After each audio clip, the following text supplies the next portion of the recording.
Hi, everyone. My name is Simone Corprew, and I am the executive manager over at the Wimberley Players. At the Playhouse, obviously, we're closed right now, so we are looking at some really exciting and interesting ways to bring you guys some entertainment online.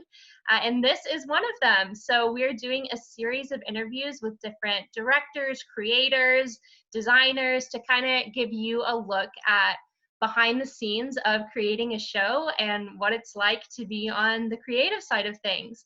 So, with me tonight, I have Jason Kruger, who has directed a number of shows with us now, from Cabaret to Moon Over Buffalo to Next to Normal. So, hi, Jason. Thanks for joining us. Hi, Simone. Thanks for having me. So, what Not shows like I have had you anything else done? going on, right? Yeah, Um, I know our schedule's kind of clear right now. yeah, exactly. I'm free. Um, the shows I've done at the Players or Yes. just overall? Okay, at the Players, I've done Cabaret, Little Shop of Horrors, Moon Over Buffalo, Next to Normal, and then hopefully this summer, Legally Blonde. Fingers crossed. Exactly. And we might talk at the end a little bit about that process and what it Yeah, looks like yeah, right sure. now and all of that. Okay, so we're just gonna, kind of talk through the process of what it's like to be a director in general and specific to the Wimberley Players, and Sure. kind of give the audience an inside peek at something a lot of them probably wonder about, but we don't normally talk about. So, when you find out that you're going to be directing a show at the Playhouse, what is the first thing you do? I think for me, it's got to be how do I connect to the story? Because I think as a director, you're first and foremost a storyteller, Right. and so I think you have to be really passionate in some way about how you want to convey this story. I think I had a time as a young director where I took a job directing for a company, a production of Merchant of Venice, and I thought, oh gosh, this will be way out of my comfort zone.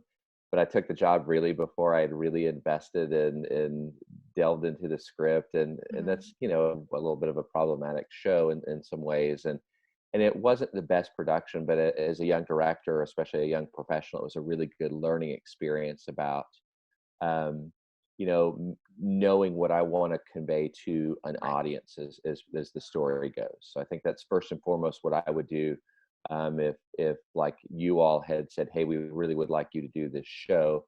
I would go through the script and start saying, "Okay, what is it about this story that connects to me that I want to get across to an audience?"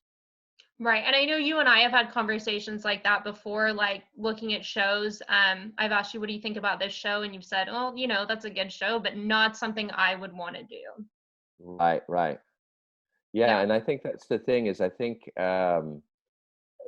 again, for me, that's the beauty of theater, right? Is that there's so many different genres and styles and types of plays, and I think for me, there's some plays that I can appreciate and I can enjoy, and say, you know what, that's not in my wheelhouse. I could Right. probably do Moliere, but I know that there are people that could do it justice better than I could. Right. Yeah. And everything isn't for everybody. Sure. Yeah. Yeah. Well, awesome. So, can you kind of, I mean, I know a director does so many things, but basically summarize, what does a director do? Yeah.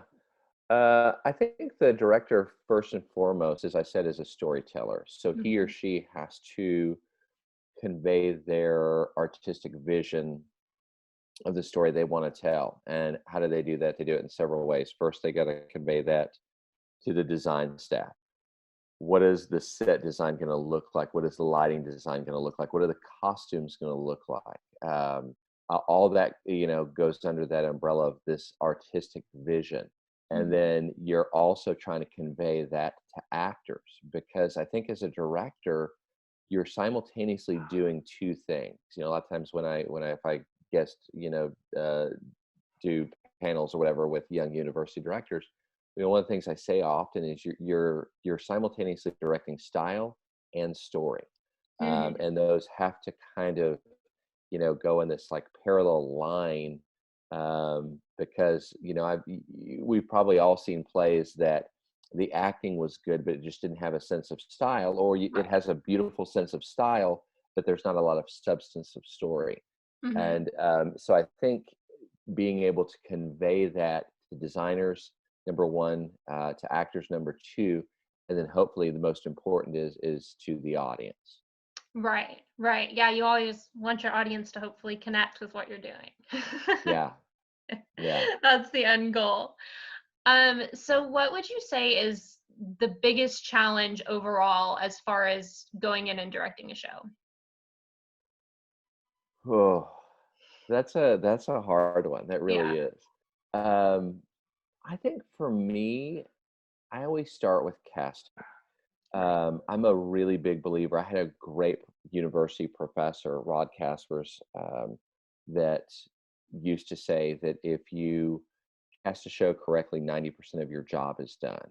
And Right. that's obviously an over exaggeration, but I think if you put the right people in the right places, then it's just going to help that much more bring that story to life. Because Right. at the end of the day, you as a director, you have to really trust that those actors are going to take what you are trying to bring to life and do that and bring it to life. So for me, I don't know that I would say that's the most difficult part of the job, but I think that that's the most crucial part of the job to get started. Because I've had shows where um, luckily none at the Playhouse, but where I did back to that Merchant of Venice example where Mhm. I cast an actor, and then we got into the rehearsal process, and I was like, oh wow, this is not going to be a good fit in Right.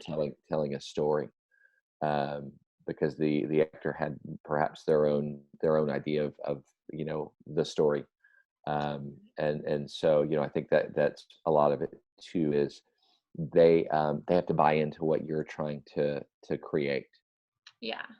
And you can have a really talented actor who might just not be right in a certain role.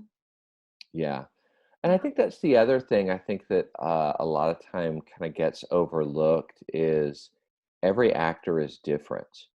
Right. Um, and for example, a couple years ago, I directed a production of The Last 5 Years that was out of a company in San Antonio. And I had two amazing actors because there's only two in that show, Right. Jamie and Kathy, right? But they were completely different. The Jamie was Joseph Urich, who's Mhm. done a lot on the Yes. Wimberley stage, back for me in Cabaret, and also for Tracy Arnold and I Hate Hamlet. He was great. And Joseph is one of those actors that he is like, I'm going to try this. Tell me what you think. And the Mhm. other actor that I had that played Kathy, who is equally brilliant, she kind of wanted to know the opposite. Like she wanted to know, Right. what are you looking for? And then I'm going to try to play that as opposed to the Yeah. opposite.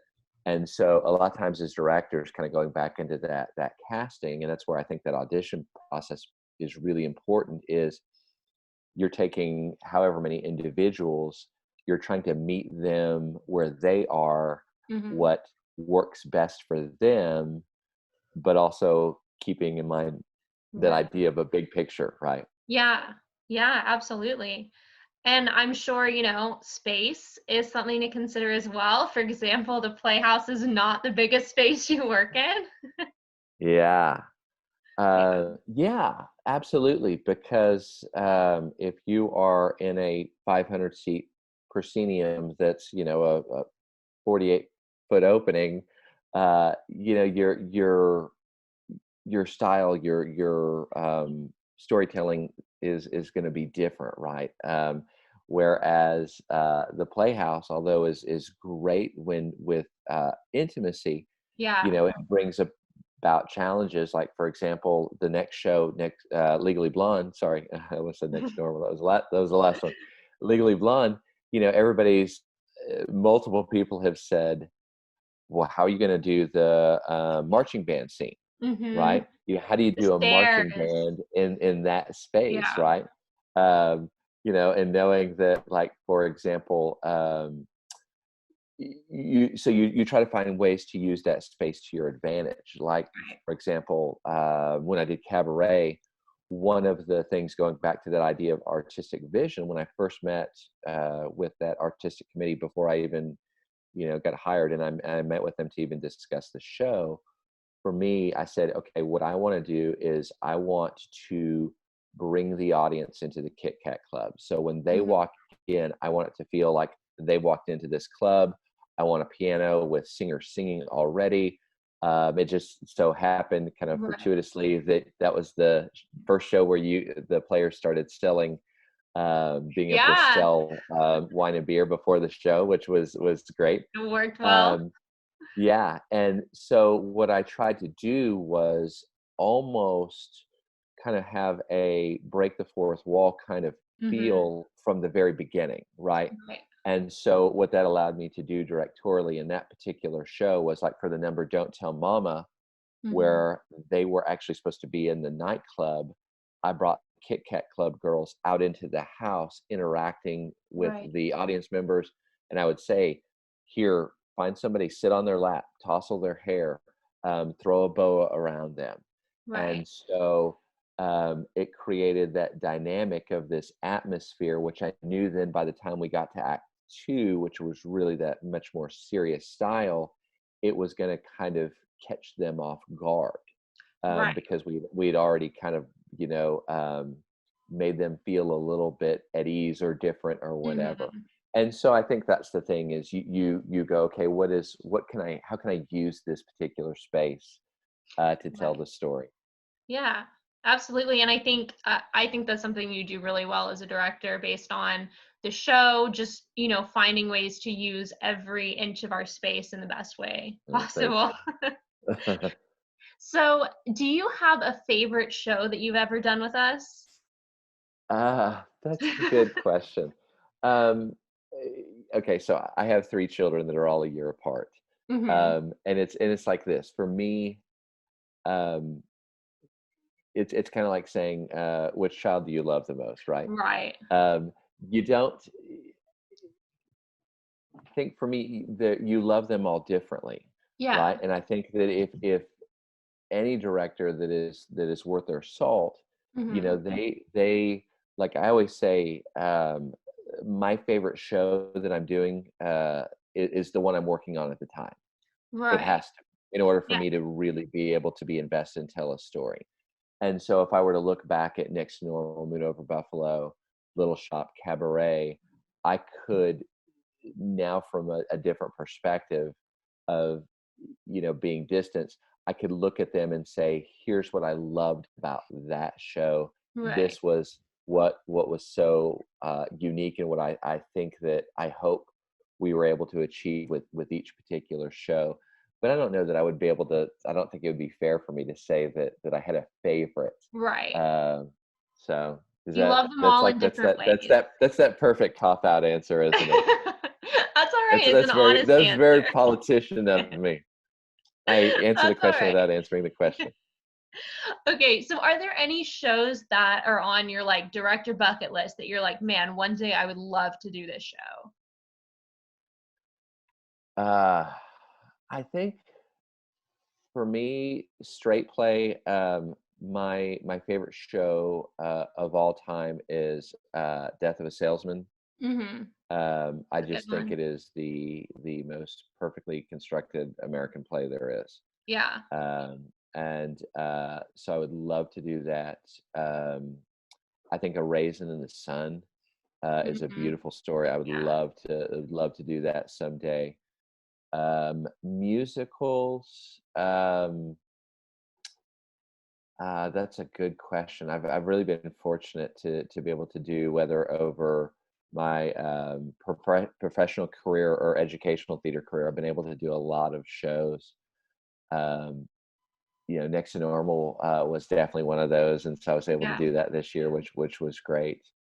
Um, Chicago is one that I really want to do, and I know that that was, originally the plan for this summer. Right. So hopefully somewhere down the road One day. that'll be a show that I get to do, and of course I would love to do it with you all. Yeah. Okay, well, so you mentioned earlier, that part of being a director is collaborating with so many different people. So what Hmm. is that like? What is it like to work with? I mean, we have set designers, costume designers, we have, our day crew comes in and builds set, actors, stage managers. What is it like to work with that many people at once on a collaborative creative project? That's good. Good question. It's a lot of it's kind of like walking a tightrope, right? Hmm. Um, because for me, I let me start with the design staff first. I've always been a big believer in, and similar to what the way I talked about the audition process. If you support yourself with the best people, Yeah. let them do what they do best.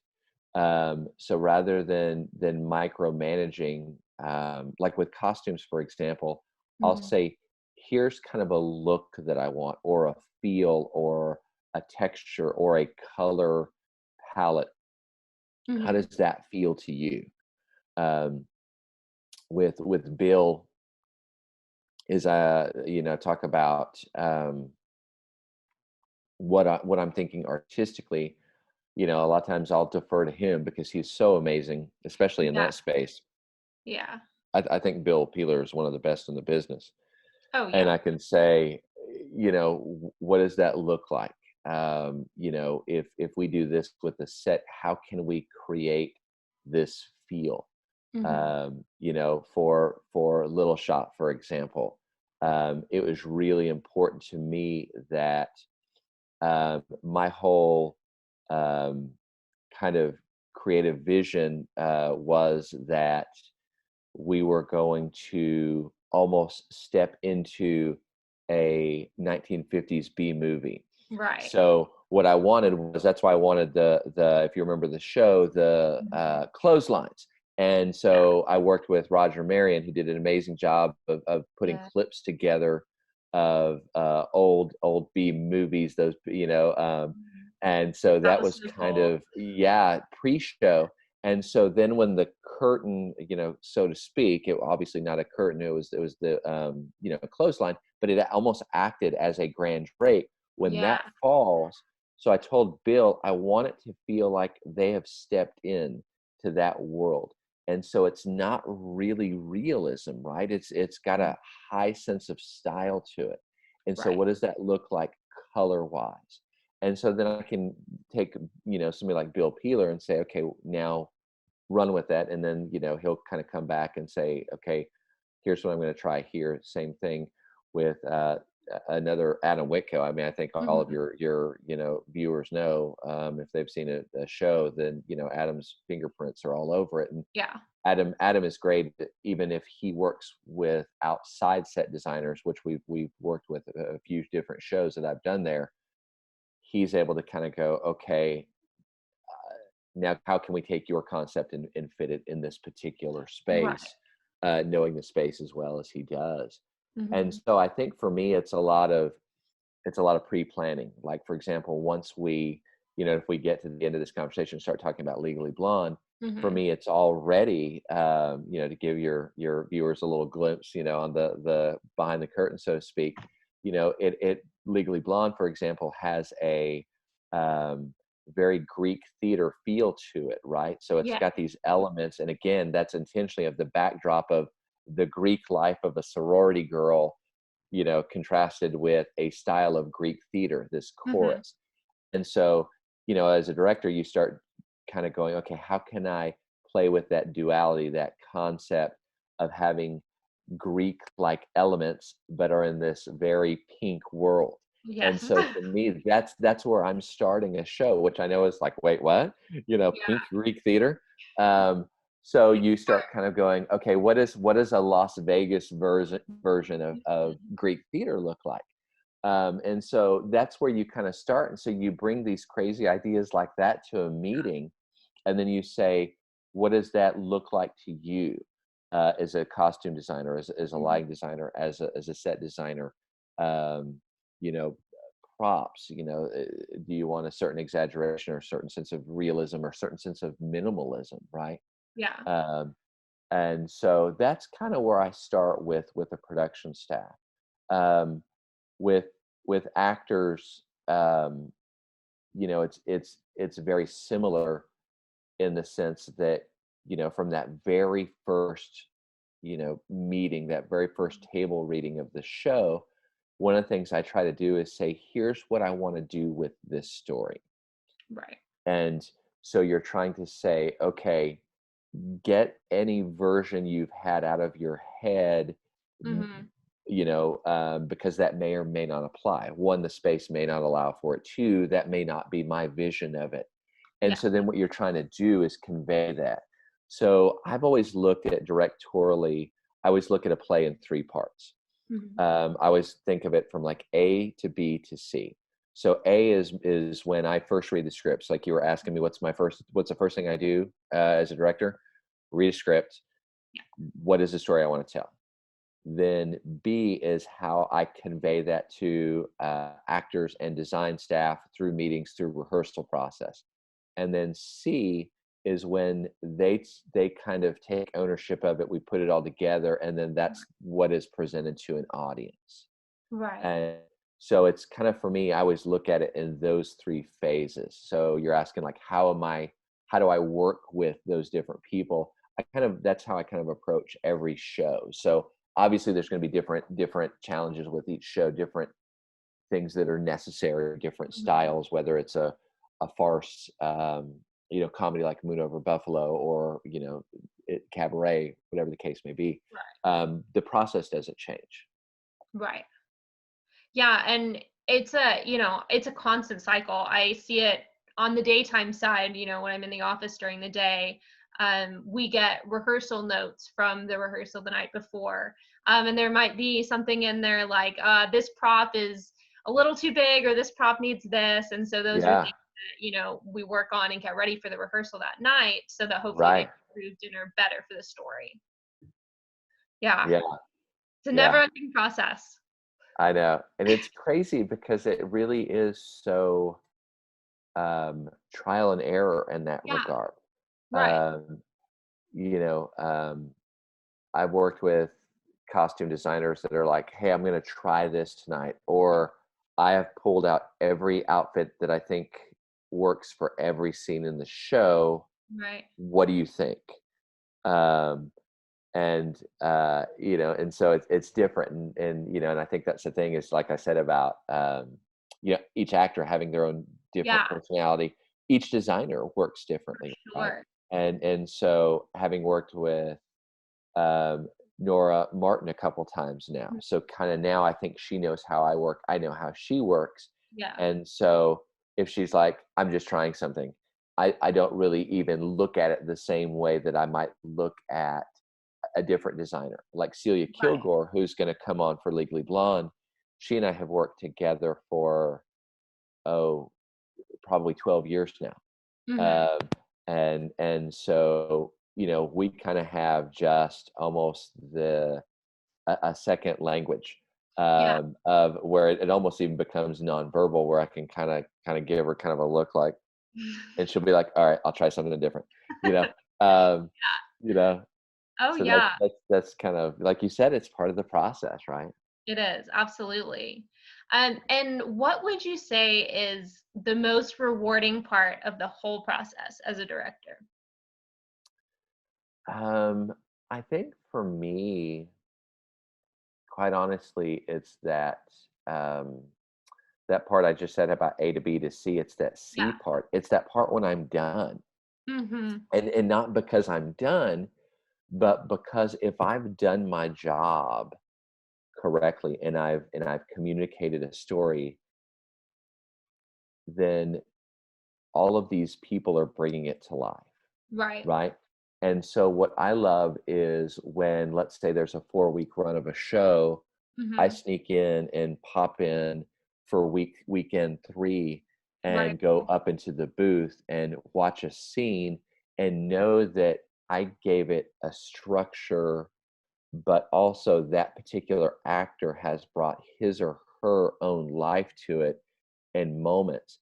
And I always say that I think the things that separate a good production from a great production are the little details. And Mhm. for me, if you can't, as an audience, tell where the directing ends and the acting begins, that's when you have a great production. So if Right. you don't know, because there are some productions where it looks like the director, and sometimes it's intentional, and sometimes it's not, but told an actor cross down stage right on this line, right Yeah. now. And if it's part of a style, then that should become inherent with the rest of the production. But if not, that's when you see productions that sometimes kind of feel out of place. It's Right, that kind of not thing. natural. Yeah, exactly, because it doesn't feel authentic, right? Right. And so that's what I love. I love to to watch, these actors that have taken it on and created their nuances. And then so what happens is I have distance from it at that point, and I Mhm. truly can watch it as an audience member.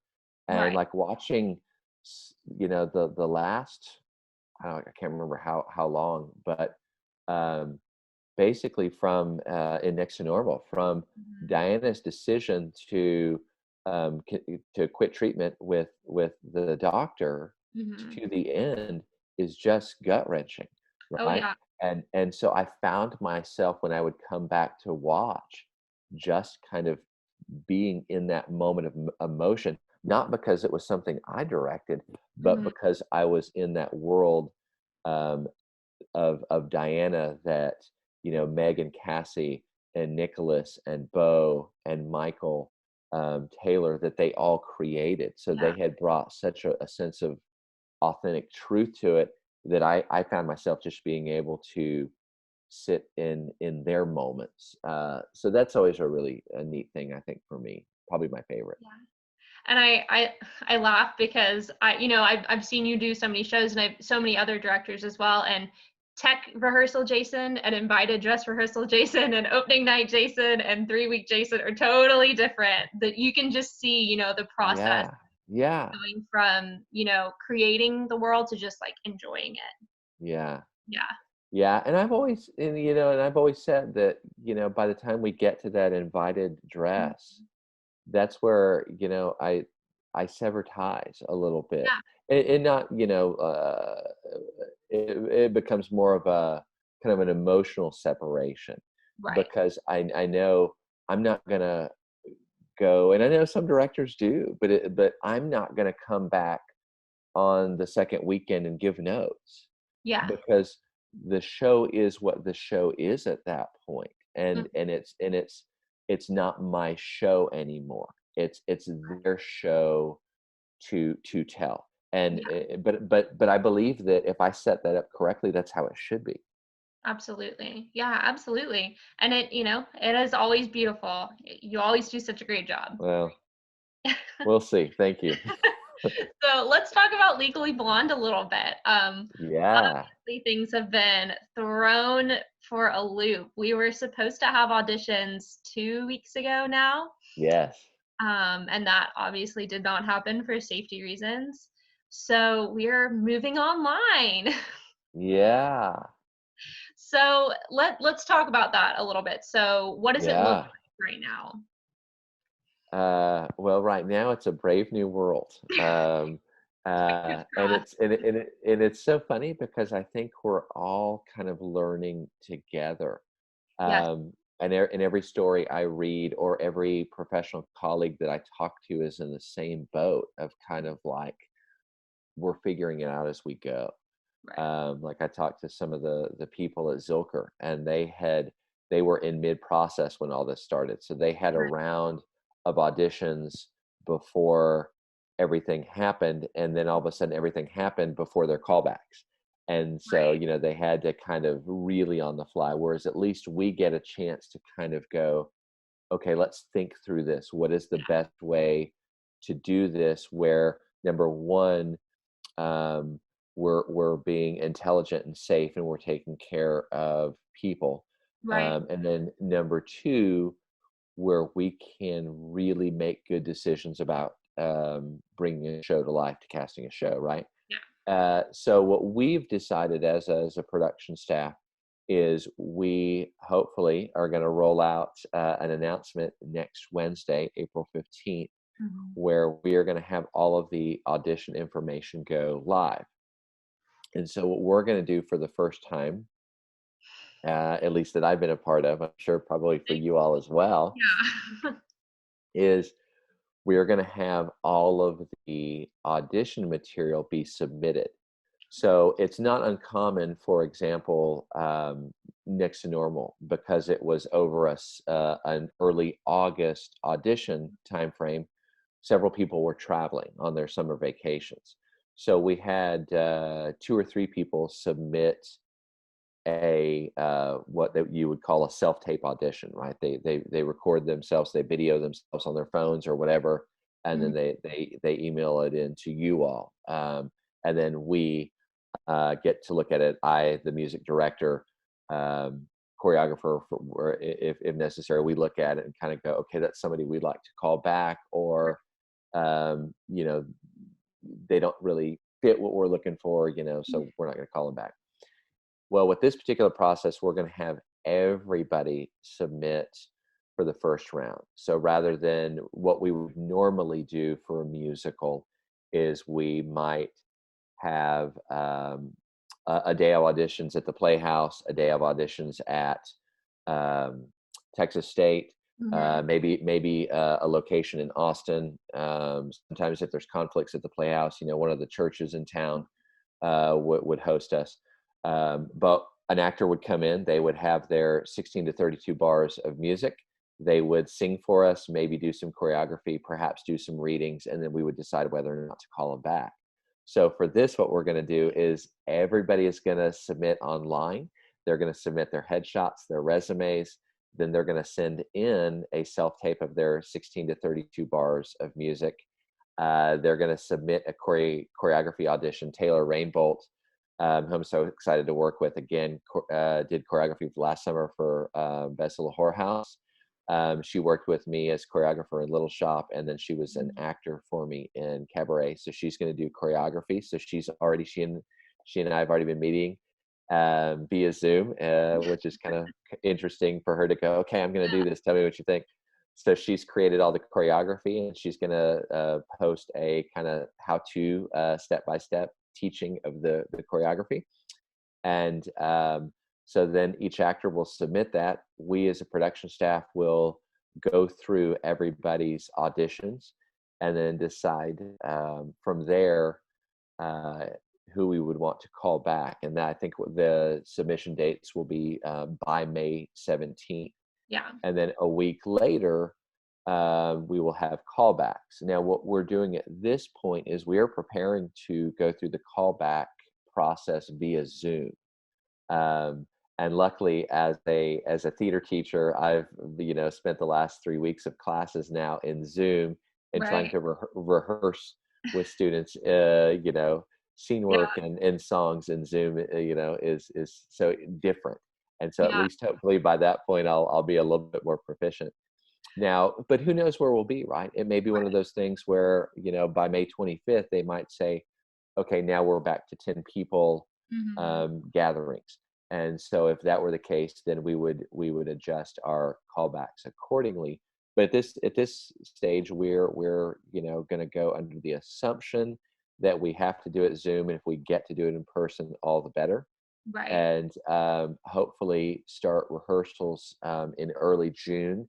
And the production was pushed back from its original opening of July 10th to the 31st, which from what I can tell feels like it'll be okay. I Hopefully. think all the latest news, knock on wood, right at this point, Right. is that the social distancing seems to have been effective, and people have taken it seriously enough to where it's obviously it's still a threat and it's still out there, but you know uh, hopefully it'll have slowed the spread to a point where we can re-enter society by the summertime. Yeah, and as a theater, as a company, as a part of the, Central Texas community, we are going to do everything that we can to make sure our actors are safe, our staff is safe, our patrons are safe, Yeah. all our staff is working remotely now. We're, we really are Right. taking all the precautions, and we won't do anything that isn't safe and that doesn't feel right. So our Right. audience can rest assured that, it's going to be good, and hopefully we end up with a really great production at the end of it. Yeah, yeah, we're excited, and I think that's the thing is we're and obviously you've been meeting with us in production meetings, Mhm. but I think at this point, just like with everything else, we have a plan A, B, and C, right? What if we can't come back until July? So we spend the first month of rehearsals in June purely via Zoom. Yeah. And then what does that look like to try to direct over Zoom and then put that together? And then how does that affect, like you said, your day crew that comes in to build sets? And Hmm. so then, it's kind of like we have this, if we get back in time, this will be our set design. If we come back at this time, this will be our set design. If we come back at this time, then this will be our set design. Right. And but my, like I said, my hope is that everything will we will be in a better place as a world by then, and we as people will be so ready to Yeah. engage back in social activities that this will be, especially this particular show, will be such Yeah. a good break for your audiences to Yeah. come and live in the world of Elwoods.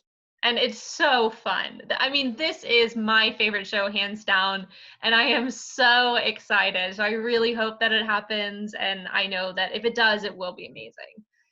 Yeah, it'll be a lot of fun. It will Oh, be a for lot of sure. fun. Yeah, this is such a fun, high energy, just great show. Yeah. Yeah, and and again, like I think we had talked about earlier, that's the beauty of theater, right? To be able to go and tell the story of next to normal, of mental health disorders through music, and then the very next show to be able to do Legally Blonde and tell a girl about a girl trying to get into Harvard Law School to chase her boyfriend. Right. Right? It's totally different, but that's what makes it fun. Absolutely. Well, Jason, thank you so much for doing this and for kind of giving us a little peek into your world, and we appreciate it. Absolutely. Awesome. Yeah, Well, thank you. and thanks everyone who joined us and who watched. We appreciate it. Yeah. Bye. Thank you. Bye.